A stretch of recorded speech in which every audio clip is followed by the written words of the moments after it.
Hello dear students, good evening. जय श्री श्याम, जय श्री कृष्णा, जय भोलेनाथ। आप सभी का स्वागत है एक और नई क्लास में। और मैं आप सभी का स्वागत करता हूँ विकी एजुकेशन के इस ऑनलाइन प्लेटफॉर्म पर।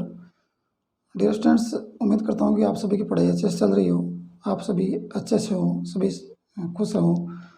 और इसी के साथ आज की अपनी जो क्लास है उसी के बारे में बात करें। तो इससे पहले अपनी जो भी क्लास हुई है डियर स्टूडेंट्स, वो अपनी क्लास हुई है सिंथेसिस को लेकर के। और अब तक हमने सिंथेसिस के बारे में जो भी टर्म्स हैं या जो भी टर्मोलॉजी है, जो सिंथेसिस के चैप्टर को हमें और डिटेल में जानने के लिए, समझने के लिए वो टर्मोलॉजी हमारे काफ़ी इंपॉर्टेंट रहने वाली थी। उनको हमने प्रीवियस क्लास में वन बाय वन उनको हमने उनके डेफिनेशन को, उनके एग्जाम्पल के थ्रू समझने की कोशिश की है। आज की अपनी क्लास रहने वाली है डियर स्टूडेंट्स, वो भी काफ़ी इंपॉर्टेंट क्लास रहने वाली है, क्योंकि आज हम जो जहाँ हमने छोड़ा था प्रीवियस क्लास को, उससे जस्ट आगे हम उसकी प्रोसेस को आगे बढ़ाने वाले हैं।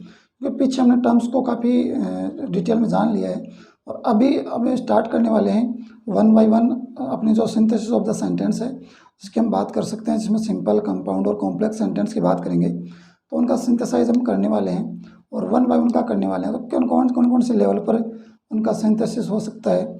जैसे सिंपल सेंटेंस की बात करो तो कितने लेवल पर या कितने स्टेप में आपको सिंथेसाइज करने को मिलेगा। फिर उसके बाद में कंपाउंड की बात करेंगे और कॉम्प्लेक्स की बात करेंगे। तो ये सारी चीज़ें हम करने वाले हैं। तो आज की क्लास को हम स्टार्ट करते हैं। और आज की क्लास की अगर बात करें तो आज हम स्टार्ट करने वाले हैं स्टूडेंट्स, चलें अपनी क्लास पर। और हम बात करनी है सिंथेसिस ऑफ सेंटेंस, यानी आज अपने जो सिंथेसिस ऑफ सेंटेंस की बात करेंगे उसमें हम स्टार्ट करने वाले हैं स्टूडेंट्स। और उनमें जो एट फर्स्ट जो सबसे पहले है वो बात करेंगे हम सिंपल सेंटेंस की। कौन से की बात करेंगे डियर स्टूडेंट्स? सिंपल सेंटेंस की बात करने वाले हैं।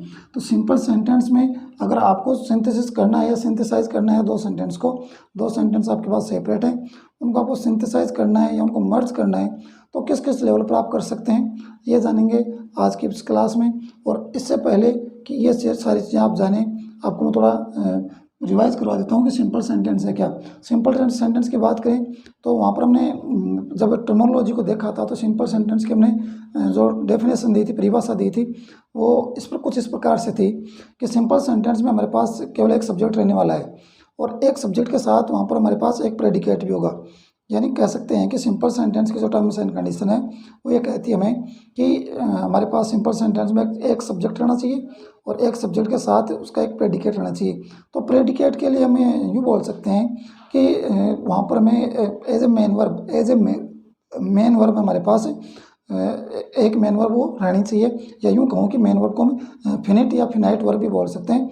तो एक हमारे पास फिनाइट वर्ब रहने वाली है और एक हमारे पास रहने वाला है सब्जेक्ट। यानी सब सेंटेंस हमारे पास जरूर अलग अलग हो सकते हैं, लेकिन दोनों सेंटेंस की वर्ब भी हो सकता है कि अलग अलग हो, लेकिन दोनों सेंटेंस की वर्ब अलग अलग होने के बावजूद भी हमें उन दोनों सेंटेंस को इस प्रकार से मर्ज करना पड़ेगा कि उन दोनों में सेंटेंस में हमारे पास सब्जेक्ट भी एक हो और एज ए मेन वर्ब भी एक हो। क्योंकि मेन वर्ब अगर एक होगी, फिनाइट वर्ब भी एक होगी, तो सेकंड आपकी जो वर्ब होगी उसको आपको कहीं ना कहीं अलग लेवल पर ले जाकर के चेंज करना पड़ेगा।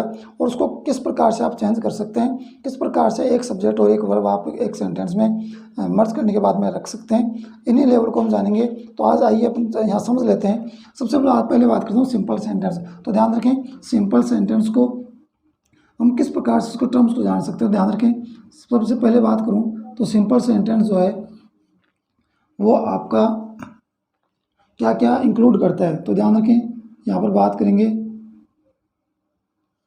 One subject plus one predicate. आप समझ सकते हैं, क्योंकि हमने डेफिनेशन में ये चीज़ देखी है कि सिंपल सेंटेंस में हमारे पास क्या होगा, केवल एक सब्जेक्ट रहने वाला है और एक सब्जेक्ट के साथ क्या रहने वाला है, एक प्रेडिकेट रहने वाला है। क्या रहने वाला है डिस्टेंस? प्रेडिकेट। अब क्योंकि प्रेडिकेट की बात आ गई तो प्रेडिकेट में हम एक चीज़ और शामिल करते हैं और प्रेडिकेट में एक चीज़ और इंक्लूड होती है, और वो क्या होती है डिस्टेंस? प्रेडिकेट में एक चीज़ शामिल होती है और वो होती है आपकी, मैं कर सकता हूँ फिनाइट वर्ब। क्या होगा? फिनाइट वर्ब, या फिनाइट वर्ब को हम मेन वर्ब भी बोल सकते हैं। क्या बोल सकते हैं डिस्टेंस? मेन वर्ब भी बोल सकते हैं। तो फिनिट बोल दीजिए, फिनाइट बोल दीजिए या मेन वर्ब बोल दीजिए, एक ही बात है। तो प्रेडिकेट में इंक्लूड होती है, प्रेडिकेट के अंतर्गत ही आपकी मेन वर्ब आती है या फिनाइट वर्ब आती है। और सब्जेक्ट आपका ध्यान रखें सिंगल ही रहने वाला है, सब्जेक्ट आपका एक ही रहने वाला है। तो आप इस प्रकार से भी इसको बोल सकते हैं कि एक सब्जेक्ट होगा प्लस एक इसमें प्रेडिकेट रहने वाला है। लेकिन इसी चीज़ को हम इस प्रकार से और थोड़ा ईजी करना चाहें तो सब्जेक्ट तो हमारे पास होना रहेगा, लेकिन प्रेडिकेट में हमारे पास क्या होता है, सब्जेक्ट के अलावा एक सेंटेंस में अगर सब्जेक्ट के अलावा जो पार्ट बच जाता है वो प्रेडिकेट कहलाता है स्टूडेंट्स। तो सब्जेक्ट के अलावा जो पार्ट बच गया उसमें आपकी मेन वर्ब भी होती है या फिनाइट वर्ब भी होती है। मेन वर्ब को फिनाइट वर्ब बोलते हैं। इसलिए हम कह सकते हैं कि सिंपल सेंटेंस में हमारे पास क्या होना चाहिए, सिंपल सेंटेंस में एक हमारे पास सब्जेक्ट होना चाहिए और सब्जेक्ट के अलावा एक हमारे पास फिनाइट वर्ब रहनी चाहिए। क्या रहनी चाहिए स्टूडेंट्स, फिनाइट वर्ब। अब फिनाइट वर्ब क्या होती है और इनफिनाइट वर्ब क्या होती है, यूँ क्योंकि फिनिट या इनफिनिट वर्ब क्या होती है वो भी देख लीजिए। फिनिट वर्ब क्या होती है, ध्यान रखें, फिनिट वर्ब वो होती है जो आपकी टेंस एंड टाइम के अकॉर्डिंग चेंज हो जाती है। जैसे आपने टेंस एंड टाइम और सब्जेक्ट के अकॉर्डिंग चेंज होती है। जैसे आपने सब्जेक्ट चेंज किया वो आपकी वर्ब सिंगुलर या प्लूरल के अकॉर्डिंग आपकी चेंज हो जाती है, या फिर टेंस कौन सा आप यूज़ करें उसके अकॉर्डिंग वो चेंज होती है। इनफिनिट क्या होती है, ये आपकी फिनिट वर्ब होती है। कौन सी होती है डियर स्टूडेंट्स, फिनिट वर्ब। और ये इनफिनिट होती है और ये होती है फिनिट वर्ब, ध्यान रखें। तो फिनिट वर्ब आपकी चेंज होती है सब्जेक्ट और टेंस के अकॉर्डिंग, ये टेंस और सब्जेक्ट के अकॉर्डिंग चेंज हो जाएगी। और इनफिनिट है वो आपकी सब्जेक्ट के या टेंस के अकॉर्डिंग चेंज नहीं होती। वो क्यों नहीं होती, क्यों, वो आपको हम आगे डिटेल में सारी चीज़ें हम समझने वाले हैं, आपको बताने वाला हूँ। फिलहाल आप इतना देख लीजिए कि सिंपल सेंटेंस जो है उसमें हम सिंगल सब्जेक्ट और सिंगल प्रेडिकेट की बात करेंगे। और सिंगल प्रेडिकेट की बात करेंगे तो प्रेडिकेट में हमारी फिनिट वर्ब भी होती है और फिनिट वर्ब को ही मेन वर्ब बोलते हैं। यानी हम कह सकते हैं कि यहाँ पर सब्जेक्ट हमारे पास एक होगा और एक फिनिट वर्ब भी यानी एक मेन वर्ब भी होगी। क्योंकि सब्जेक्ट सेंटेंस हमारे पास दो होते हैं और दो को मर्ज करते हैं, तो सीधी सी बात है कि हमारे पास वर्ब भी दो होने वाली है। मेन वर्ब दो होगी तो एक मेन वर्ब को तो हमने फिनिट वर्ब रख लिया, जो एज इट इज़ हम रखने वाले हैं, जैसे है वैसे उसको रखने वाले हैं। लेकिन ध्यान रखें जो हमारे पास एक और वर्ब रह गई है उसको हम क्या करेंगे, उसको किस प्रकार से चेंज करेंगे, क्या वो आपकी फिनिट वर्ब बनेगी या फिर वो किस प्रकार से जेरेंड वर्ब के रूप में यूज़ हो जाएगी, किस प्रकार से वो यूज़ होने वाली है, पार्टिसिपल में यूज़ होगी। तो जो भी यूज़ होगा वो हम आगे समझने वाले हैं। फिलहाल आप ये देख लीजिए इस one subject and one finite verb एक सेंटेंस में आने वाली है। और उसके अलावा जो आपकी सेकंड जो वर्ब रहेगी मेन वर्ब, वो आपकी कहीं ना कहीं चेंज होकर के और वो आपका कहीं ना कहीं उसमें चेंज हम देखने को मिलेगा आपको। तो ये आपको सारी चीज़ें देखने वाले हैं। तो आप देख सकते हैं कि सिंपल सेंटेंस को आप सिंथेसाइज कर सकते हैं, किस प्रकार से कर सकते हैं, ध्यान रखें सिंगल सेंटेंस को या सिंपल सेंटेंस को आप सिंथेसाइज कर सकते हैं कुल 8 प्रकार से। कितने प्रकार से कर सकते हैं डियर स्टूडेंट्स, सिंपल सेंटेंस को हम 8 प्रकार से सिंथेसाइज कर सकते हैं। या यूँ कहूँ कि सिंपल सेंटेंस को आप 8 प्रकार से या 8 अलग अलग स्टेप पर, अलग अलग लेवल पर ले जा करके आप एक वर्ब उसमें रख करके, एक सब्जेक्ट उसमें रख करके आप उसका सिंथेसाइज कर सकते हैं, उसको सिंथेसिस कर सकते हैं। कौन कौन से वो लेवल हो सकते हैं, आइए उनकी चर्चा करते हैं। फर्स्ट वन की बात करूँ तो फर्स्ट वन क्या है, फर्स्ट वन आपका हो जाएगा एंड का प्रयोग करते हुए। किसका प्रयोग करते हुए, एंड का। एंड का प्रयोग करेंगे, किस प्रकार से करेंगे, एंड का प्रयोग करते हुए हम सिंथेसिस का प्रयोग, दो सेंटेंस को मर्ज करते हुए हम सिंपल सेंटेंस बना सकते हैं। कैसे, हमारे पास सब्जेक्ट एक होना चाहिए और प्रेडिकेट या मेन वर्ब भी एक होनी चाहिए, फिनिट वर्ब भी एक रहनी चाहिए, तब जाकर वो आपका सिंथेसाइज हो जाएगा। तो एंड का प्रयोग करते हुए कैसे कर सकते हैं, ध्यान रखें एंड का प्रयोग हम तब करेंगे जब हमारे पास वर्ब एक हो, क्योंकि वर्ब अलग अलग हो जाएगी तो फिर वही बात हो जाएगी, क्योंकि वर्ब अलग अलग नहीं होनी चाहिए, मेन वर्ब सिर्फ एक ही रहनी चाहिए। क्योंकि एक मेन वर्ब होगी तभी हमारा ये जो है सिंपल सेंटेंस का जो है वो सेटिस्फाइड हो पाएगा। तो ध्यान रखें वर्ब हमारे एक ही रहनी चाहिए, लेकिन सब्जेक्ट अलग हो सकता है और ऑब्जेक्ट अलग हो सकता है। क्योंकि सब्जेक्ट अलग है तो हम एंड का यूज़ कर सकते हैं, कोई दिक्कत नहीं आएगी। ऑब्जेक्ट अलग है तो ऑब्जेक्ट के बीच में भी एंड का यूज़ कर सकते हैं। लेकिन अगर वर्ब आपकी अलग हो गई तो वहाँ पर अगर आपने एंड का यूज़ कर दिया तो दो अलग अलग मेन वर्ब यूज़ हो जाएंगी, और ऐसा हमारा सिंपल सेंटेंस में बिल्कुल भी अलाउ नहीं करता। क्योंकि मेन वर्ब हमारे पास या फिनाइट वर्ब सिर्फ एक ही रहनी चाहिए। इसलिए यहाँ पर जो आपके लिए ज़रूरी चीज़ है वो ये जानना है कि एंड का यूज़ हम तभी कर सकते हैं सिंपल सेंटेंस में जब हमारे पास वर्ब एक हो। क्योंकि उस वर्ब अगर हमारे पास सिमिलर है दोनों सेंटेंस में तो वर्ब को आपको कनेक्ट करने की जरूरत नहीं पड़ेगी, वर्ब आपकी एक ही रह जाएगी। और एंड का यूज़ आप कर सकते हैं सब्जेक्ट के लिए, अलग अलग सब्जेक्ट के लिए और अलग अलग ऑब्जेक्ट के लिए हम यूज़ कर सकते हैं। तो ध्यान रखें एंड का हम प्रयोग कर सकते हैं अलग अलग सब्जेक्ट या ऑब्जेक्ट के लिए। यहाँ पर शर्त यह है कि यहाँ पर आपकी वर्ब है वो आपकी एक रहनी चाहिए, या यूँ कहूँ कि वर्ब आपकी दोनों सेंटेंस में सिमिलर रहनी चाहिए। तो ये आपका एंड का हम प्रयोग करेंगे, आगे समझेंगे। उसके बाद में बात करते हैं इन्फिनेटिव। नेक्स्ट अपना लेवल है इन्फिनेटिव। इन्फिनेटिव क्या होता है, इन्फिनेटिव आप समझ सकते हैं कि इन्फिनेटिव का अगर प्रयोग करेंगे तो इन्फिनेटिव होता क्या है, 2 + V1, 2 + V1। यानी टू और V1 जो होता है वो इन्फिनेटिव का रूप होता है। टू के बाद में आप प्रेजेंट फॉर्म, या यूँ कहूँ कि आप फर्स्ट फॉर्म आप यूज़ कर सकते हैं टू के बाद में, तो आपके इन्फिनेटिव का वो फॉर्मेट बन जाता है। तो ऐसा आप इन्फिनेटिव का प्रयोग करके भी आप सेंटेंस को मर्ज कर सकते हैं, ये हम आगे पढ़ने वाले हैं। उसके बाद में बात करेंगे एडजेक्टिव का प्रयोग करके। एडजेक्टिव का प्रयोग कब करते हैं? जब किसी सेंटेंस में हमारे पास नाउन है या सब्जेक्ट है या ऑब्जेक्ट है, ध्यान रखें, और वो नेक्स्ट सेंटेंस में उस सब्जेक्ट की या ऑब्जेक्ट की या उसकी विशेषता बताई जा रही है। तो ध्यान रखें, जिस नाउन की विशेषता बताई जा रही है उस नाउन से ठीक पहले हम एडजेक्टिव का यूज़ करेंगे। ध्यान रखें, जिस नाउन से पहले, चाहे वो सब्जेक्ट हो चाहे ऑब्जेक्ट हो, जिस नाउन से पहले हम एडजेक्टिव का प्रयोग कर देते हैं तो वो एडजेक्टिव उस नाउन की विशेषता बताता है। ध्यान रखें, तो हमें नाउन से पहले जिस नाउन की विशेषता बता रहा है उस नाउन से ठीक पहले एडजेक्टिव का हमें यूज़ करना पड़ेगा। ये हम पढ़ने वाले हैं एडजेक्टिव का प्रयोग करते हुए आगे। उसके बाद में देखें प्रीपोजिशन का प्रयोग। प्रीपोजिशन का प्रयोग करते हुए भी हम क्या कर सकते हैं? सिंपल सेंटेंस को सिंथेसाइज कर सकते हैं। कैसे? प्रीपोजिशन का प्रयोग तो करेंगे, लेकिन कैसे करेंगे? ध्यान रखें, नाउन या जेरेंड से पूर्व। ध्यान रखें, नाउन से पहले हम या तो नाउन से पहले प्रीपोजिशन का प्रयोग करेंगे, और अगर नाउन नहीं है तो फिर जेरेंड के साथ उसका प्रयोग करेंगे। ध्यान रखें, तो जेरेंड से पूर्व कैसे करें? जेरेंड क्या होती है? ध्यान रखें, जेरेंड होती है आपकी V1 + ING। ध्यान रखें, जेरेंड क्या होती है? जेरेंड फॉर्म वो होती है जो जिसमें मेन वर्ब में ING आप यूज़ करोगे, और ING यूज़ करने के बाद में वो आपकी वर्ब ना रह करके वो आपकी नाउन बन जाती है। क्या बन जाती है? नाउन। ध्यान रखें, वर्ब में ING यूज़ करने के बाद में अगर वो verb as a noun behave करती है, एज ए नाउन वो आपकी ट्रीट करती है, तो आपकी जेरेंड कहलाती है। ध्यान रखें, प्रीपोजिशन का प्रयोग हम करते हुए सिंथेसाइज कर सकते हैं, लेकिन नाउन या जेरेंड से पूर्व उसको लगाना कंपल्सरी होता है। उसके बाद में देखिए नॉमिनेटिव एब्सोल्यूट का प्रयोग। नॉमिनेटिव एब्सोल्यूट का प्रयोग हम किस प्रकार से करेंगे? ध्यान रखें, आपने कई बार देखा होगा डियर स्टूडेंट्स कि हम बीइंग का प्रयोग करते हुए, किसका प्रयोग करते हुए? बीइंग का प्रयोग करते हैं, क्योंकि बीइंग का प्रयोग हम कहाँ करेंगे वो भी समझ लीजिए। बीइंग का प्रयोग हम करने वाले हैं यदि हमारे पास किसी सेंटेंस में इज, एम, आर या was were, is, am are या वाज वर अगर as a main verb use हुए हैं, तो ध्यान रखें वहाँ से इज, एम, आर या वाज वर जो है उसकी जगह हम यूज़ करते हैं बीइंग का। ध्यान रखें, मेन वर्ब के रूप में यूज़ होना चाहिए। मेन वर्ब के रूप में यूज़ होते हैं तो वहाँ पर उसको रिमूव करके हम यूज़ करने वाले हैं बीइंग का। और बीइंग का जब यूज़ करते हैं तो ध्यान रखें वो आपका क्या होता है? नॉमिनेटिव एब्सोल्यूट का प्रयोग माना जाता है। उसके बाद में देखें नाउन और फ्रेज इन अपोजिशन का प्रयोग। नाउन और फ्रेज इन अपोजिशन का प्रयोग। ध्यान रखें, नाउन या फ्रेज या अपोजिशन का मतलब क्या होता है? अपोजिशन का मतलब होता है पास में या नज़दीक में या बगल में। तो अपोजिशन या फ्रेज या बोल सकते हैं नाउन या अपोजिशन का प्रयोग करते हुए भी हम जो है नाउन या फ्रेजन या अपोजिशन का प्रयोग करते हुए हम सिंपल सेंटेंस को सिंथेसाइज कर सकते हैं, उनका बना सकते हैं। उसके बाद में देखें तो पार्टिसिपल का प्रयोग हम किस प्रकार से करेंगे? ध्यान रखिए, पार्टिसिपल के 3 अलग अलग लेवल होते हैं। फर्स्ट वन की अगर बात करूं तो फर्स्ट वन आपका होता है प्रेजेंट पार्टिसिपल। कौन सा होता है? प्रेजेंट पार्टिसिपल, जिसमें हम बात करेंगे।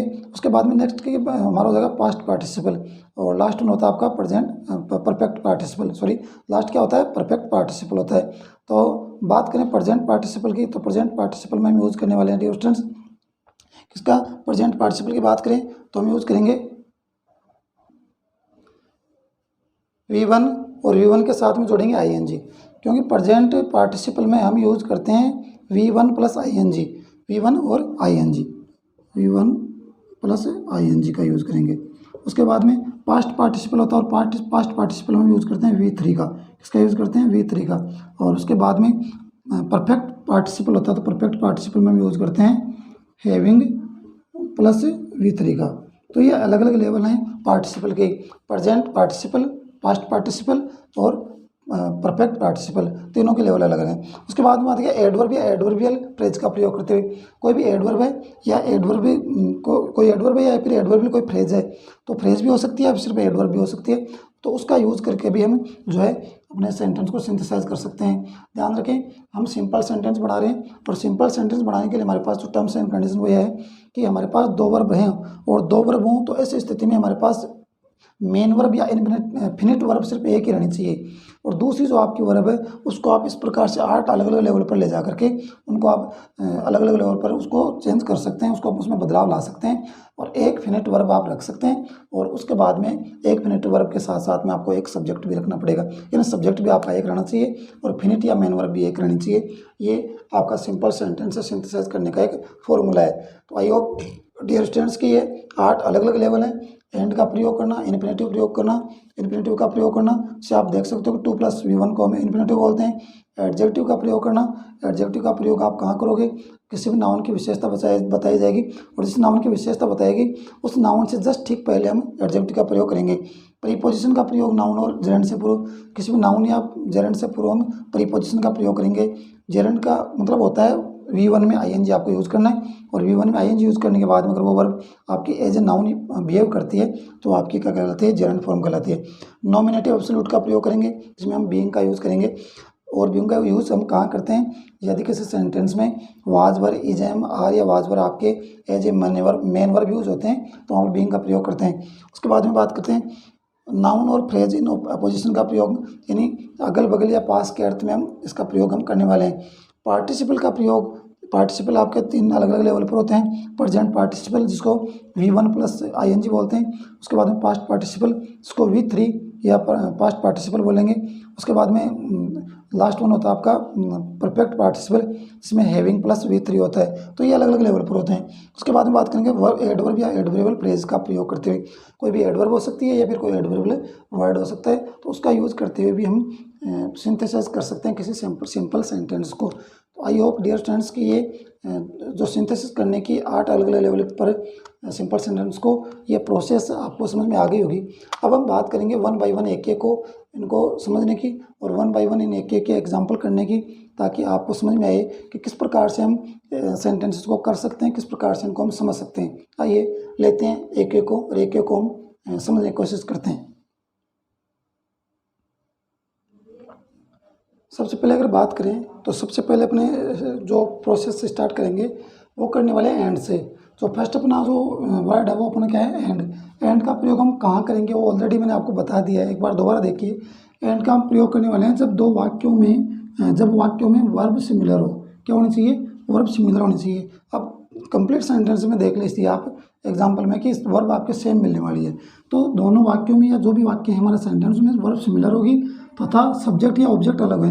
यहाँ सब्जेक्ट आपके सब्जेक्ट अलग हो सकते हैं, सब्जेक्ट अलग है, सब्जेक्ट अलग हो सकते हैं, लेकिन क्या होगा आपका जो ऑब्जेक्ट है वो आपका अलग हो सकता है, सब्जेक्ट अलग हो सकता है, लेकिन वर्ब जो है ध्यान रखें कंडीशन ये है कि वर्ब आपकी क्या रहनी चाहिए, वर्ब आपकी दोनों सेंटेंस में सिमिलर रहनी चाहिए। क्योंकि हमारी सिंपल सेंटेंस का ये सबसे इम्पोर्टेंट ये कंडीशन है कि दोनों सेंटेंस में को मर्ज करने के बाद में आपकी वर्ब एक ही या फिनिट वर्ब आपकी मेन वर्ब एक ही रहनी चाहिए। तो आपकी एक ही वर्ब यहाँ पर सिमिलर वर्ब है, तब हम क्या करेंगे, एंड का प्रयोग करेंगे। तो ध्यान रखें जहाँ पर जो चीज़ें अलग दिखाई दे रही हैं वहाँ पर हम एंड का प्रयोग करेंगे और दोनों वाक्यों को मर्ज करेंगे। देखिए किस प्रकार से, आई purchase a new house, I purchase a new car. मैंने एक नया घर खरीदा, मैंने एक नई कार खरीदी। तो देखिए परचेज्ड खरीदा, परचेज्ड खरीदा। तो वर्ब की बात है, वर्ब क्या है, सिमिलर। नीचे देख लीजिए वेंट चला गया और वेंट चला गया। ध्यान रखिए दोनों तरफ सिमिलर है, सा और आगे भी क्या है, सा। तो तीनों सेंटेंस में वर्ब आपकी क्या है, सिमिलर है। तो सीधी सी बात है, वर्ब सिमिलर है तो या तो सब्जेक्ट अलग मिलेगा या फिर ऑब्जेक्ट अलग मिलेगा।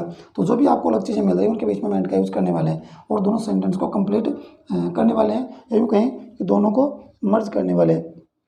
देखिए किस प्रकार से बनने वाली है। आई परचेज न्यू हाउस, तो आई परचेज न्यू कार। तो ध्यान रखें यहाँ पर अलग चीज़ क्या है, अलग एक घर है और एक कार, तो दोनों ही चीज़ें नया घर और नई कार। तो देखिए किस प्रकार से इसको बनाने वाले हैं। क्या बन जाएगा distance, I purchase a new house और I purchase a new car. तो देखिए किस प्रकार से बनाएंगे, I purchase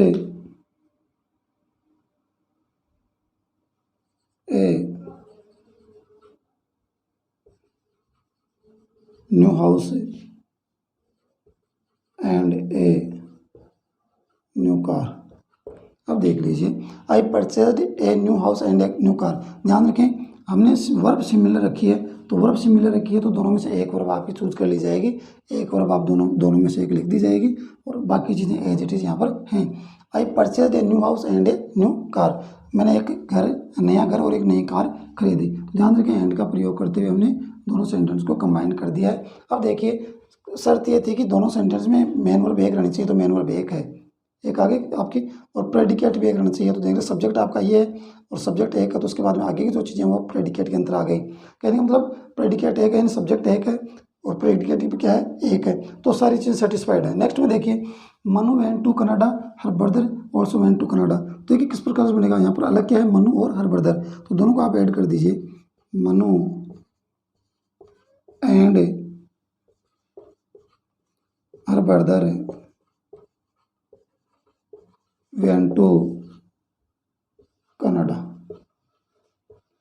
Manu and her brother went to Canada. देखिए सिमिलर वर्ब है वेंट दोनों में, और ध्यान रखिए जब सिमिलर वर्ब हो गई तो दोनों में से एक को चूज करके लिख दिया गया और एंड से जोड़ दिया गया किसको, सब्जेक्ट को, क्योंकि सब्जेक्ट क्या है अलग अलग, तो एंड के साथ आपका जो है दोनों सब्जेक्ट को कंबाइन कर दिया गया, यूँ कहूँगी उनको मर्ज कर दिया गया, उसके बाद में एक सेंटेंस बना दिया गया। ध्यान रखें अब हमारे पास क्या है, सब्जेक्ट भले ही अलग अलग हैं लेकिन वर्ब क्या है, एक है और एक ही रहनी चाहिए, प्रिंट वर्ब या मेन वर्ब एक रहनी चाहिए, शर्त यह है। उसके बाद में देखें he saw the Amer fort, I saw the Amer fort. देखिए यहाँ पर वर्ब आपकी सिमिलर है, वर्ब सिमिलर है, यहाँ पर आपका जो फोर्ट है यही कहूँ कि जो ऑब्जेक्ट है वो भी क्या है, सिमिलर है, लेकिन यहाँ पर सब्जेक्ट अलग है। तो किस प्रकार से बनाएंगे, सब्जेक्ट को बात करने वाले हैं, ही एंड आई, उसके बाद में यूज करेंगे सा द आमिर फोर्ट।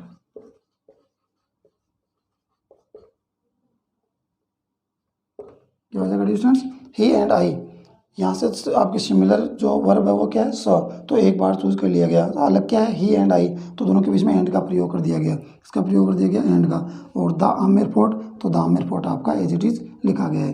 ध्यान रखें उसने आमिर किला देखा, मैंने आमिर का किला देखा, दोनों को मर्ज किया गया, उसने और मैंने आमिर का किला देखा।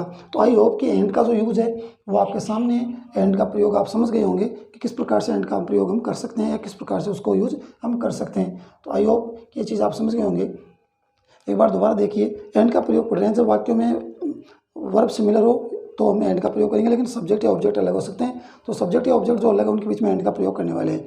तो देखिए आई purchase a new car, I purchase a new house and I purchase a new car, तो दोनों में वर्ब सिमिलर है, परचेज तो रख दिया गया, I purchase a new house and a new car. Next देखिए Manu went to Canada, her brother also went to Canada, तो मनु एंड हर ब्रदर अलग अलग है, तो Manu and her brother went to Canada. Similar word क्या है, सिमिलर वर्ड है आपका, सिमिलर वर्ब है वो आपकी वेंट है तो रख दी गई। He saw the Amer fort, I saw the Amer fort, तो ही एंड आई यानी सब्जेक्ट अलग अलग हैं, तो he and I saw the Amer fort. ध्यान रखें सिंपल सेंटेंस में को सिंथेसाइज करने की जो आपके टर्म्स वो ये है कि आपकी मेन वर्ब आपकी एक ही रहनी चाहिए या मेन वर्ब आपको एक ही रख सकते हो, अगर कोई दूसरी आ रही है तो आप उसको चेंज कर सकते हो उसके अलग अलग स्टेप के अनुसार जो आगे हम पढ़ रहे हैं। तो आई होप ये चीज़ आप समझ गए होंगे। उसके बाद में हम आगे बात करते हैं और नेक्स्ट स्टेप पर चलते हैं, और नेक्स्ट स्टेप अपना कौन सा है उसकी बात करेंगे और वो हो जाएगा आपका इन्फिनेटिव। अब इन्फिनेटिव का प्रयोग करते हुए हम सेंटेंस को सिंथेसाइज करने वाले हैं सिंपल सेंटेंस में।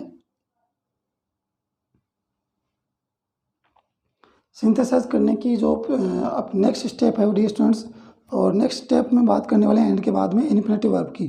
तो इन्फिनेटिव वर्ब क्या है, पहले ये समझते हैं कि इन्फिनेटिव कहते हैं किसे हैं। ध्यान रखें हमारे पास दो चीज़ें होती हैं, एक होती है फिनिट, क्या होती है, फिनिट, और एक होती है इन्फिनिट, क्या होती है, इन्फिनिट। ध्यान रखें तो फिनिट क्या होती है, फिनिट की बात करें तो इसको हम मेन वर्ब भी बोलते हैं, क्या बोलते हैं, मेन वर्ब, यानी कहें कि ये सब्जेक्ट या फिर टेंस के अकॉर्डिंग क्या होती है, चेंज हो जाती है, क्या हो जाती है, चेंज। फिनिट वर्ब क्या होती है, इसको मेन वर्ब भी बोलेंगे, ये आपकी सब्जेक्ट या टेंस के अकॉर्डिंग चेंज हो जाएगी। इनफिनिट क्या होती है, इनफिनिट बोलेंगे हम, इनफिनिट बोलेंगे 2+V1 को, इसको बोलेंगे 2+V1 को इनफिनिट बोलेंगे। और इनफिनिट जो आपकी वर्ब होती है वो आपकी ध्यान रखें सब्जेक्ट या यूँ कहूँ कि सब्जेक्ट या टेंस के अकॉर्डिंग वो क्या होती है, चेंज नहीं होती, अनचेंज रहती है। क्या रहती है, अनचेंज। क्योंकि 2+V1 जो होती है वो आपकी जब भी यूज़ की जाएगी किसी सेंटेंस में, वो आपकी उस पर सब्जेक्ट का या फिर टेंस का या टेंस एंड टाइम का आपका कोई भी प्रभाव नहीं पड़ने वाला, वो अनचेंज रहती है। जिस फॉर्मेट में वो आती है, यदि 2+V1 फॉर्मेट में आती है तो उसी फॉर्मेट में वो आपकी यूज़ की जाएगी। ध्यान रखें, अगर वो पैसिव सेंटेंस में नहीं है तो ध्यान रखें, तो 2+V1 के रूप में वो यूज़ की जाएगी, अनचेंज रहती है। फिनिट आपकी चेंज हो जाएगी टेंस एंड सब्जेक्ट के अकॉर्डिंग, और इनफिनिट आपकी चेंज नहीं होती, इनफिनिट होती है आपकी 2+V1। तो ध्यान रखें, यहाँ पर हम यूज़ करने वाले हैं इनफिनिटिव का, और इनफिनिटिव का मतलब हो गया 2+V1 का प्रयोग करेंगे। किसका प्रयोग करेंगे, 2+V1 का। तो ध्यान रखें, यहाँ पर हम सब्जेक्ट हमारे पास ऑलमोस्ट क्या होते हैं, सिमिलर होते हैं। सब्जेक्ट हमारे क्या होंगे, क्योंकि हमें अब जो इनफिनिटिव का हम यूज़ करेंगे वो यूज़ करेंगे दो अलग अलग वर्ब है हमारे पास। देखिए दोनों अलग अलग वर्ब हैं, और अलग अलग वर्ब हैं, तो ऐसे स्थिति में हमें मेन वर्ब एक ही रखनी है, और एक मेन वर्ब तभी रख पाएंगे जब इनफिनिटिव का यूज़ करेंगे। तो ध्यान रखें, यहाँ पर डेफिनेटली आपको 100% जो है सब्जेक्ट आपको सेम मिलने वाला है। ध्यान रखें, जब सब्जेक्ट आपको सेम मिलेगा तब आप एज ए मेन वर्ब के रूप में आप किसी वर्ब को रख सकते हैं, और उसके बाद में इनफिनिटिव का यूज़ कर सकते हैं, जो आपकी बोल सकते हो मेन वर्ब नहीं होती, बल्कि मेन वर्ब से ठीक बाद में वो यूज़ की जाती है 2+V1। तो ध्यान रखें, मेन वर्ब के रूप में हम यूज़ करने वाले हैं, लेकिन यहाँ पर सब्जेक्ट आपका सिमिलर रहने वाला है। ध्यान रखें ये चीज़ें। ध्यान रखें, आई नीड सम मनी, मुझे कुछ पैसे चाहिए, मुझे कुछ धन चाहिए। I want to buy a mobile, मुझे एक मोबाइल खरीदना है, मैं एक मोबाइल खरीदना चाहता हूँ, मुझे कुछ पैसे चाहिए, कुछ धन चाहिए। तो ध्यान रखें, यहाँ पर मेन वर्ब किसे रखूँ, तो अगर मैं मेन वर्ब आई नीड को रखूँगा, I need some money, I need को मैं अगर मेन वर्ब रखता हूँ तो ध्यान रखें मैं किस प्रकार से इसे बनाऊंगा, क्या हो जाएगा, ये अगर आपकी मेन वर्ब है तो ध्यान रखें इनफिनिटिव कौन है, इनफिनिटिव 2+V1, इनफिनिटिव 2+बाई। ध्यान रखें 2+बाई ये क्या है, इनफिनिटिव। यहाँ देख सकते हैं आप 2+V1 2C, ये आपका 2+V1 हो गया। आगे देखिए, आगे आपका ये दूसरा लेवल का आ गया। इसको आगे हम समझते हैं कि ये आपको निगेटिविटी लेकर आया है, निगेटिविटी है, इसमें नेगेटिविटी दे रखी है, तो इसको अलग तरीके से हम करने वाले हैं, लेकिन तरीका वही अपनाएंगे जो मैं भी अपना रहे 2+V1 वाला। तो देखिए किस प्रकार से करेंगे, I need some money to buy a mobile, मुझे एक मोबाइल खरीदना है, लेकिन क्यों, क्योंकि मुझे कुछ पैसे चाहिए, और पैसे क्यों चाहिए, क्योंकि मुझे मोबाइल खरीदना है। तो किस प्रकार से बनाएंगे, ये हो जाएगा आपका आई नीड सम मनी, ये आपका कंप्लीट सेंटेंस आपने लिख दिया है। आई नीड सम मनी, क्यों चाहिए आपको money, I need some money. अब देखिए पीछे का सब्जेक्ट आपका सेम हटा दिया आपने, ये आपकी मेन वर्ब थी जिसको आपने हटा दिया, क्योंकि मेन वर्ब आपको सिर्फ एक ही रखनी है। अब ये इनफिनिटिव रख दो यहाँ पर आप, ये इनफिनिटिव का आपने रूप प्रयोग कर दिया। I need some money to buy a mobile, मुझे एक मोबाइल खरीदना है, इसलिए मुझे कुछ पैसे चाहिए। अब देखिए आपने इनफिनिटिव का प्रयोग कर दिया, ये आपकी मेन वर्ब है, मेन वर्ब एक रहनी चाहिए है, इनफिनिटिव का प्रयोग करना कर दिया आपने, तो आपका ये वांट यहाँ से हट जाता है, या फिर जो कहूँ कि जो सिमिलर चीज़ें वो आपकी हटा दी गई हैं, सब्जेक्ट सिमिलर था हटा दिया गया। और उसके बाद में देखिए नेक्स्ट क्या हो जाएगा, my brother requested me, he wanted to see the movie. ध्यान रखें, इसी प्रकार से इसको बनाने वाले हैं, माई ब्रदर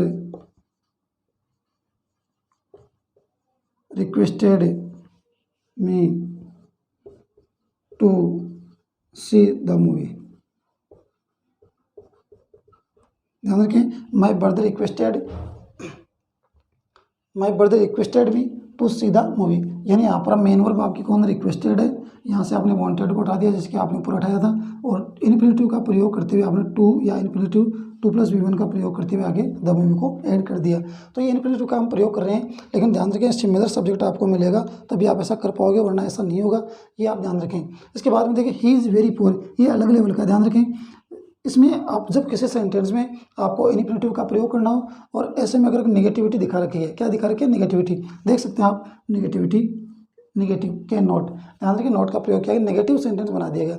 ऐसी स्थिति में हमारे पास ऑप्शन क्या होता है, ऐसी स्थिति में आप इनफिनिटिव का प्रयोग करने के लिए हमारे पास ऑप्शन होता है 2 और 2, क्या होता है डिस्टेंस 2 और 2, क्योंकि नेगेटिव सेंटेंस बन गया, और नेगेटिव सेंटेंस बन गया तो ऐसी स्थिति में हमारे पास ये भी as a main verb use होने वाली है, और ये कैन नॉट गो, ये गो भी क्या आपकी as a main verb use sentence में हो रही है। तो ध्यान रखें ये आप मेन वर्ब इसे रख रहे हो तो ध्यान रखें ये मेन वर्ब नहीं रहेगी, फिर मेन वर्ब आपकी एक ही रहेगी। इसको आप इन्फिनेटिव बनाना पड़ेगा, क्योंकि ऊपर तो आप इन्फिनेटिव आपको मिल गया था, लेकिन यहाँ इन्फिनेटिव है नहीं, यहाँ पर आपको खुद बनाना पड़ेगा इन्फिनेटिव इसको। तो इन्फिनेटिव कैसे बनाओगे, 2 + V1 यानी 2 + V1 यानी गो से पहले आपको क्या लगाना पड़ेगा, 2 लगाना पड़ेगा। क्या लगाना पड़ेगा, 2। और ध्यान रखिए सब्जेक्ट आपको एक ही रखना है, तो सब्जेक्ट आप चाहिए रख लीजिए, चाहिए रख लीजिए, एक सब्जेक्ट रहने वाला है। तो देखिए किस प्रकार से बनेगा, ही इज। अब ध्यान रखें जब आप नेगेटिविटी लेकर आते हैं किसी सेंटेंस में तो वेरी को हटा दिया जाता है, वेरी को क्या कर दिया जाता है, हटा दिया जाता है, और उसकी इसका प्रयोग किया जाता है टू का, TOO, इसका प्रयोग किया जाएगा टू का। उसके बाद में हम यूज़ करेंगे एडजेक्टिव का, पुअर। उसके बाद में ये सब्जेक्ट सेम है तो हटा दिया जाएगा। कैन नॉट नेगेटिविटी लेकर आया है, क्या लेकर आया है, नेगेटिविटी, तो नेगेटिविटी जो लेकर आया है उसको हटा देंगे, और इन्फिनेटिव बनाना आपको, और इन्फिनेटिव बनाने के लिए हम टू का प्रयोग करेंगे, और टू गो। ध्यान रखें टू गो, टू आगे जो दूसरा टू दे रखा आपको ये अलग है, ये टू हमने अपनी तरफ से लगाया है इन्फिनेटिव बनाने के लिए, और आगे दे रखा टू न्यूजीलैंड।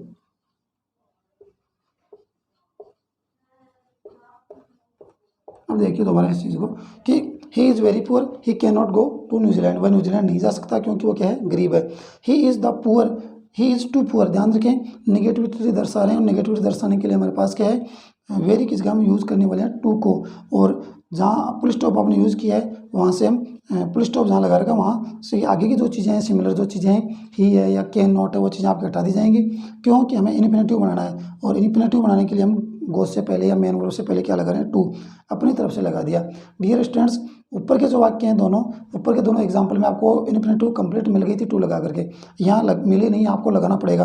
तो टू अपनी तरफ से लगाया, गो ऑलरेडी है, टू न्यूजीलैंड आपको आगे मिल गया तो लिख लिया आपने। ध्यान देखें नेगेटिव सेंटेंस बनता है या नेगेटिव एग्जाम्पल आता है और वहाँ पर आपको इन्फिनेटिव सेंटेंस में यूज़ करना है, तो ध्यान रखें वहाँ पर टू और टू, TOO, और उसके बाद में आपको TO का यूज़ करते हुए TOO का यूज़ करना है वेरी की जगह, और आगे स्पेस फुल स्टॉप की जगह टू का यूज़ करना है। ही कैन नॉट जो भी आपका आता है, या ही कैन नॉट, कुड नॉट जो भी आता है आपका, वो आपको नेगेटिव मार्किंग हटा देनी है। उसके बाद में आपको टू के बाद में गो, और आपके इन्फिनेटिव बनाने के बाद में आगे की चीज़ें एज इट इज लिख देनी है। तो आई होप ये चीज़ आप समझ गए होंगे डियर स्टूडेंट्स, उम्मीद करता हूँ कि आप ये चीज़ें समझ रहे होंगे। इसके बाद में हम बात करने वाले हैं डियर स्टूडेंट्स नेक्स्ट अपने एक और जो है स्टेप की, और नेक्स्ट स्टेप की बात करें तो उसमें हम बात करने वाले हैं डियर स्टूडेंट्स कि नाउन या जेरेंड जो होती है, नाउन या जो जेरेंड होती है, उससे पहले हम प्रीपोजिशन का प्रयोग किस प्रकार से कर सकते हैं, तो वो हम समझेंगे कि किस प्रकार से करेंगे। आइए बात करते हैं उसकी।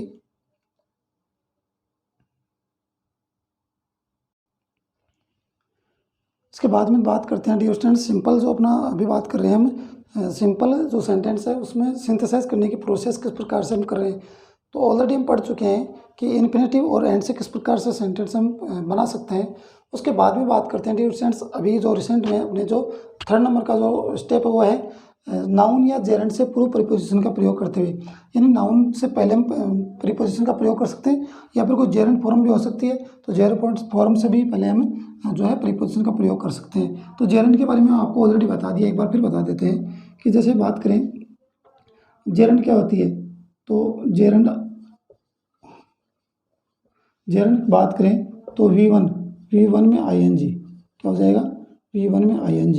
ध्यान रखें अगर V1 में ING आप यूज़ कर देते हैं, या मेन वर्ब में अगर आप ING लगा देते हैं तो वो आपकी ING फॉर्म बन जाती है। लेकिन ध्यान रखें ING फॉर्म बनने के बाद में अगर वो as a subject as a noun use होती है, एज ए नाउन का मतलब एज ए सब्जेक्ट या एज ए ऑब्जेक्ट या किसी भी रूप में अगर वो यूज़ होती हैं, लेकिन एज ए नाउन यूज़ होती हैं, तो ध्यान रखें वो आपके जेरेंड फॉर्म कहलाती हैं। क्या कहलाती हैं डियर स्टूडेंट्स, वो आपके जेरेंड फॉर्म कहलाएंगे।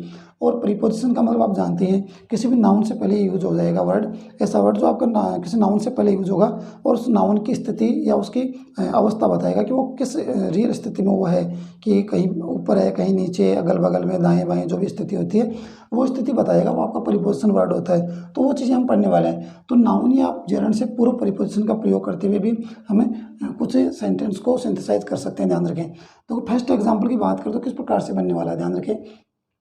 टीना bought a book, she gave 50 rupees for it.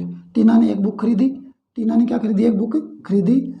C gave 50 rupees for it, और टीना ने इसके कितने रुपए दिए, टीना ने इसके 50 रुपये चुकाए। ध्यान रखिए बुक के लिए क्या है, इट, बुक के लिए क्या आ गया, इट। तो ध्यान रखें बुक के लिए जब इट आ गया तो यहाँ पर हम ध्यान रखेंगे किस प्रकार से इसको करने वाले हैं। तो यहाँ पर बात कर सकते हैं कि जो बुक शब्द है उसके लिए क्या है, इट। तो बुक के लिए ही इट आया तो हम हो सकता है कि बुक को रख लें और इट को हटा दें, क्योंकि दोनों चीज़ें सेम है। और एग्जाम ये हम पढ़ ही रहे हैं कि हमारे पास वर्ब एक ही रहनी चाहिए एज ए मेन वर्ब, या यूँ कहूँ कि एज ए फिनिट वर्ब हमारे पास एक ही रहनी चाहिए। तो हमारे पास बाउट फिनिट वर्ब रहने वाली है। जब बाउट हमारे पास फिनिट वर्ब रहेगी तो आगे जो गे वर्ड है, या यूँ कहूँ गे जो आपकी मेन वर्ब है आगे के सेंटेंस में, वो आपकी क्या हो जाएगी, वो आपकी हटा दी जाएगी। और जो भी चीज़ें एज इट इज़ हम यूज़ करने वाले हैं सेंटेंस में, क्योंकि सब्जेक्ट सेम है दोनों सेंटेंस में। क्योंकि वर्ब यहाँ पर अलग देती है तो सब्जेक्ट आपको सेम दे दिया, और जहाँ सब्जेक्ट सेम होता है वहाँ पर आपको वर्ब अलग दे देता है। तो कुछ भी कंडीशन हो लेकिन हमें सब्जेक्ट एक ही रखना है, क्योंकि यहाँ पर वर्ब अलग अलग है। तो वही हम प्रीपोजिशन का प्रयोग करते हुए दोनों को कनेक्ट करने वाले हैं, दोनों सेंटेंस को। तो किस प्रकार से बनाएंगे, ध्यान रखें। टीना ने बुक खरीदी और इसके उसने 50 रुपये दिए। तो ये किस प्रकार से बन सकता है, हम इसी प्रकार से भी बना सकते हैं इसको कि टीना ने 50 रुपये में बुक को खरीदा। टीना ने बुक खरीदी, उसने उसके 50 रुपये दिए। तो इसको कैसे हिंदी में बोलने तो कैसे बोलेंगे, टीना ने 50 रुपये में एक बुक खरीदी। इस प्रकार से भी बन सकता है कि टीना ने एक बुक कितने रुपए में खरीदी, 50 रुपये में। तो किस प्रकार से बनेगा, देखिए। टीना बाउट ए बुक। अब देखिए सब्जेक्ट सिमिलर है, हटा देंगे, ये आपकी कोई काम की नहीं है, क्योंकि ये सेकंड आपकी मेन वर्ब आगे, इसकी जरूरत नहीं पड़ेगी। अब प्रीपोजिशन का प्रयोग कर रहे हैं, किसका, प्रीपोजिशन का, लेकिन किससे पहले, नाउन से पहले। तो ये तो नाउन है नहीं, तो इसको छोड़ेंगे। 50 रुपीज़, ध्यान रखिए यहाँ पर हम इसका यूज़ करने वाले हैं, किसका, प्रीपोजिशन का। तो फॉर 50 रुपीज़, 50 रुपीज़, ध्यान रखें। Tina bought a book for 50 rupees. Tina ने 50 रुपये में एक बुक खरीदी। कितने रुपए में खरीदी, 50 रुपये में। ऊपर वाले दोनों सेंटेंस को पढ़ोगे तो जो सेंस निकल रहा है वो एक ही सेंटेंस में उसका अर्थ निकल रहा है। टीना ने बुक खरीदी, उसने 50 रुपये उसके दिए। टीना ने 50 रुपये में एक बुक खरीदी, एक ही सेंटेंस में अपना काम कंप्लीट हो गया। मेन वर्ब एक रहनी चाहिए, मेन वर्ब एक ही है, ध्यान रखें। फिनिट वर्ब एक ही रहनी चाहिए, एक है। सब्जेक्ट एक रहना चाहिए, सब्जेक्ट एक है। तो सारी चीज़ें सेटिस्फाइड कर रही है इसको। इसके बाद में देखिए नीचे का sentence, they gave me good advice. उन्होंने मुझे अच्छी और अच्छी सलाह दी, एडवाइस दी। They gave me money also, उन्होंने मुझे पैसे भी दिए। यानी उन्होंने केवल सलाह ही नहीं दी, बल्कि क्या दी, उन्होंने सलाह देने के साथ साथ मुझे कुछ पैसे भी दिए। तो किस प्रकार से करेंगे, ध्यान रखिए प्रीपोजिशन का प्रयोग करना है। तो पैसे, उन्होंने एडवाइस तो दी, उसके अलावा उन्होंने पैसे भी दिए। तो ध्यान रखें के अलावा, एडवाइस के अलावा पैसे दिए। तो ध्यान रखिए अलावा के अर्थ में कौन सी प्रीपोजिशन यूज कर सकते हैं। तो अलावा के अर्थ में ध्यान रखिए डियर स्टूडेंट्स, हम यूज़ करते हैं बिसाइड्स। क्या यूज़ करते हैं, बिसाइड्स। बिसाइड्स जो आपकी प्रीपोजिशन है वो यूज़ करेंगे। और बिसाइड्स आपके प्रीपोजिशन आपने यूज़ कर दी तो ध्यान रखिए आगे आपकी जो वर्ब आने वाली है वो कैसे आएगी, जेरंड फॉर्म। कैसे आएगी, जेरंड फॉर्म। यानी आपने गिव का क्या बना दिया, गिव का गिविंग बना दिया। तो besides giving me good advice, यानी उसने अच्छी एडवाइस तो दी, इसके साथ में उसने मुझे कुछ पैसे भी दिए। तो besides me good advice, besides giving me good advice, अच्छी सलाह देने के अलावा, अच्छी सलाह देने के अलावा, दे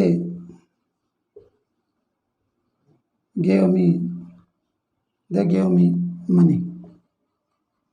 क्योंकि आपने यहाँ पर बिसाइड्स का प्रयोग कर दिया है। बिसाइड्स का अर्थ था के अलावा या के अतिरिक्त। तो उन्होंने कुछ एडवाइस दी मुझे, अच्छी एडवाइस देने के अलावा उन्होंने मुझे पैसे दिए। तो ध्यान रखें आपने बिसाइड्स का यूज़ कर दिया है तो यहाँ पर आपका ऑल्सो है वो आपका नहीं लिखा जाएगा, इसको हटा दिया जाएगा। ये ध्यान रखें आप बिसाइड्स का प्रयोग करने के बाद में।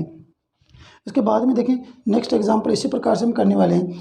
यू थैंक्ड मी, तुमने मुझे धन्यवाद दिया। यू ऑल्सो सपोर्टेड मी, और तुमने मुझे धन्यवाद देने के साथ साथ मुझे सपोर्ट भी किया या मेरा पक्ष भी लिया, मुझे सहारा भी दिया, हेल्प भी की। कुछ प्रकार से भी बोल सकते हो आप। तो देखिए जैसा ऊपर आपने सेंटेंस में क्या एज इट इज आपको यहाँ करना है। यहाँ पर आपके पास क्या है, यहाँ पर आपके पास जो वर्ब है वो दोनों क्या है, अलग अलग है, लेकिन सब्जेक्ट क्या है, सिमिलर। सब्जेक्ट क्या है, सिमिलर। सब्जेक्ट क्या है, सिमिलर। वर्ब क्या है, अलग। वर्ब क्या है, यहाँ पर सिमिलर थी लेकिन यहाँ पर क्या है, अलग। यहाँ पर क्या है, सब्जेक्ट सिमिलर है, वर्ब क्या है, अलग अलग। तो ध्यान रखें यहाँ पर हम बात करने वाले हैं। और उसने मुझे धन्यवाद ही नहीं दिया बल्कि उसने मेरा सपोर्ट भी लिया। जस्ट ऊपर वाला जो सेंटेंस अभी मैंने किया वैसा ही यहाँ पर दो चीज़ें वो साथ हो रही हैं, यानी सपोर्ट भी किया जा रहा है और थैंक यू भी बोला जा रहा है। यहाँ पर एडवाइस भी दी जा रही है और मनी भी दिया जा रहा है। तो देखें किस प्रकार से करेंगे। Besides thanking me, besides thanking me you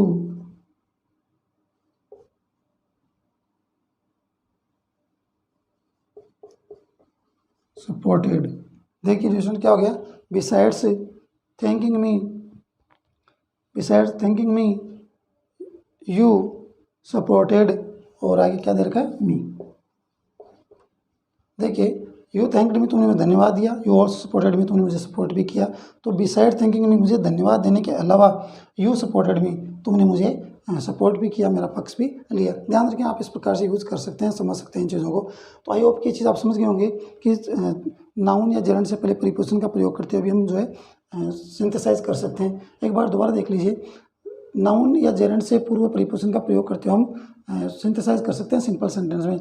gerund का मतलब होता है V1 + ING, और V1 + ING होने के बाद में अगर वर्ब में ING यूज होने के बाद में अगर वो आपकी नाउन बन जाती है तो वो जेरंड कहलाती है। Tina bought a book, she gave 50 rupees for it, Tina ने बुक खरीदी, उसने उसके 50 रुपये दिए। किस प्रकार से होगा, Tina bought a book for 50 rupees, Tina ने 50 रुपये में बुक खरीदी। ये आप इसका सिंथेसाइज कर सकते हैं। उसके बाद में देखिए, they gave me good advice, उन्होंने मुझे अच्छी सलाह दी। They gave me money also, उन्होंने मुझे पैसे भी दिए। तो एडवाइस देने के साथ साथ उन्होंने मुझे कुछ पैसे भी दिए। क्या हो जाएगा, besides giving me good advice दे गेव मी मनी, कुछ पैसे दिए और पैसों के अलावा उन्होंने मुझे अच्छी सलाह भी दी। लास्ट वन है कि you thanked me you also supported me, तुमने मुझे थैंक भी किया और धन्यवाद देने के साथ साथ तुमने मुझे सपोर्ट भी किया। तो beside thanking me you supported me. I hope कि एग्जाम्पल आप समझ गए होंगे, अच्छे से ये चीज़ आपके समझ में आ गई होंगी डियर स्टूडेंट्स, कि प्रीपोजिशन का प्रयोग करते हुए हम इनका जो है समझ सकते हैं। देखिए यहाँ पर प्रीपोजिशन फॉर का प्रयोग किया गया है, ध्यान रखें, यहाँ पर प्रीपोजिशन बिसाइड्स का प्रयोग किया गया है और यहाँ पर भी बिसाइड्स का प्रयोग किया गया है। तो आप समझ सकते हैं कि प्रीपोजिशन का प्रयोग भी हम नाउन या जेरंड से प्रयोग करके किसी सेंटेंस को सिंथेसाइज कर सकते हैं या सिंथेसाइज को हम समझ सकते हैं। आई होप कि चीज़ आप समझ रहे होंगे। इसके बाद में बात करने वाले हैं डियर स्टूडेंट्स, जैसे कि ऑलरेडी हम हर क्लास में बात करते हैं, हर क्लास जो अपनी होती है उस क्लास के एंड में हम बात करते हैं डियर स्टूडेंट्स कुछ वोकेब की। और जैसा कि वोकेब अपनी जो करते हैं उस वोकेब की बात करने वाले हैं। और आज की जो अपनी वोकेब रहने वाली है डियर स्टूडेंट्स बड़ी इंपॉर्टेंट रहने वाली है। तो चलिए अपने वोकेब पर चलते हैं और आज के अपने वोकेब के जो अपने वर्ड रहने वाले हैं उनकी चर्चा करते हैं।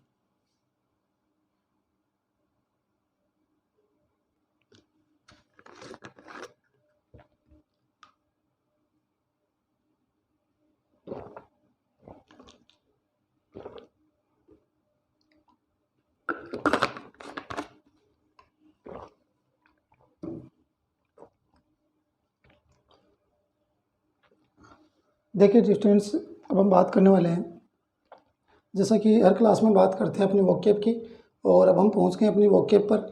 आज के अपने जो वर्ड रहने वाले हैं उनमें बात करते हैं फर्स्ट वन। और फर्स्ट वन अपना जो वर्ड है वो है ईगर। क्या है, ईगर, EAGER। ईगर का मतलब होता है उत्सुक, जिज्ञासु, इच्छुक, आतुर। जिज्ञासु इसे बोल सकते हैं, उत्सुक, इच्छुक या आतुर भी बोल सकते हैं। ध्यान रखिए, सिनोनिम की बात करूँ तो क्या हो जाएगा, सिनोनिम हो जाएगा आपका एंक्सियस, इसके अलावा हो जाएगा एविड, एविड के बाद में क्या हो जाएगा, एर्डेंट, एविड के बाद में एर्डेंट, उसके बाद में फेरवेंट, और फेरवेंट के बाद में कीन और इम्पेशेंट। क्या हो जाएगा, एक बार दोबारा देखिए, एंक्सियस, एविड, एविड के बाद में देगा एर्डेंट, और एर्डेंट के बाद में फेरवेंट, कीन, और लास्ट में देगा इम्पेशेंट।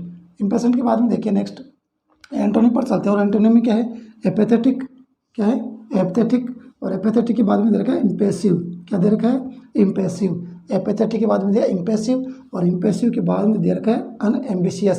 ध्यान रखें, एम्बिशियस आएगा सिनोनिम में, एम्बिशियस का आएगा सिनोनिम में, और अनएम्बिशियस आपका आ जाएगा एंटोनिम में। ध्यान रखें।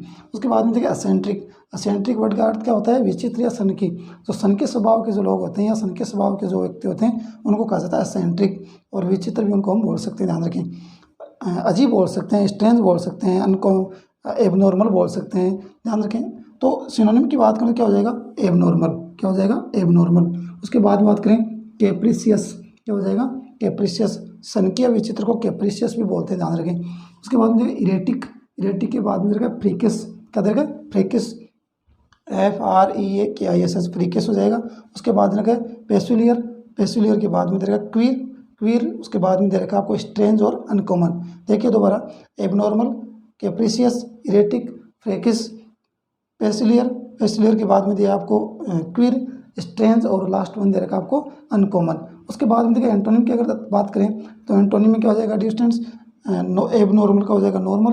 उसके बाद में दे रखा है ऑर्डिनरी, ऑर्डिनरी के बाद में आपको दे रखा है अनकॉमन का दे रखा है कॉमन, और लास्ट वन दे रखा है आपको स्ट्रेट फॉरवर्ड। दोबारा देखिए एंटोनिम क्या हो जाएंगे इसके, normal, ordinary, common, normal, ordinary और कॉमन, और उसके बाद में लास्ट वन दे रखा है स्ट्रेट फॉरवर्ड। तो डियर स्टूडेंट्स आज की क्लास में इतना ही। आई होप कि आज की क्लास आपको पसंद आई होगी। और आज की क्लास हमने बड़े ही इंपॉर्टेंट जो सिंपल से अपना सिंपल सेंटेंस को सिंथेसाइज करने की जो 3 प्रोसेस के टोटल 8 प्रोसेस हैं हमारे पास, उनमें से 3 प्रोसेस को हमने कंप्लीट किया है। जिसमें फर्स्ट वन की अगर मैं बात करूं तो फर्स्ट वन हमारे पास एंड थी, एंड के थ्रू हमने प्रोसेस के एग्जांपल के थ्रू समझने की कोशिश की है। उसके बाद में इन्फिनेटिव वर्ब को, और इन्फिनेटिव के बाद में हमने नाउन या जेरेंड के साथ में प्रीपोजिशन को ऐड करके हमने सेंटेंस को कंबाइन करके सिंपल सेंटेंस के सिंथेसाइज करने की प्रोसेस को हमने समझा है, और कुछ एग्जाम्पल्स भी यहाँ पर किए हैं। इसके बाद में नेक्स्ट अपनी जब भी क्लास होगी उस क्लास में हम बात करेंगे आगे की जो प्रोसेस है, जिसमें हम पार्टिसिपल का हम पढ़ने वाले हैं। पार्टिसिपल के थ्रू हमें सिंथेसाइज करेंगे, या फिर एडवर्ब या एडवर्बियल वर्ड्स के थ्रू हमें सिंथेसाइज करने वाले हैं। तो और भी बहुत सारी चीज़ें हैं प्रोसेस जो इसको हम आगे की क्लास में पढ़ेंगे। तो डियर स्टूडेंट्स आज की क्लास में सिर्फ इतना ही। नेक्स्ट क्लास में आप सभी से फिर से मुलाकात होगी। तब तक के लिए अब हमें इजाज़त दीजिए।